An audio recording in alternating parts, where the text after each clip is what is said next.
जरौखर थाना क्षेत्र के बिशुनपुर पंचायत के टोनवा वार्ड नंबर 11 में नल जल के पंप हाउस का ताला काटकर स्टेबलाइजर और स्टार्टर की चोरी कर ली गई है।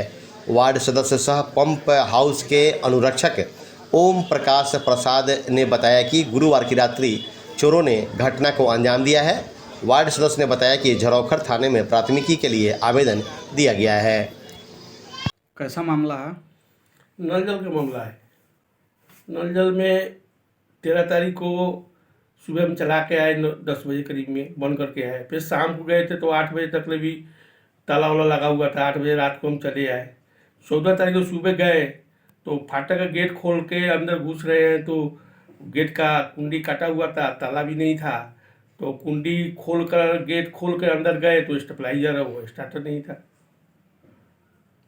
कितने तारीख को आप देखे थे? 14 तारीख को सुबह 6 बजे।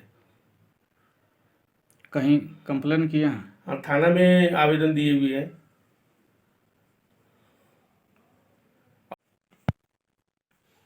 हम नल जल के अनुरक्षक है। 11 नंबर को वार्ड सदस्य है।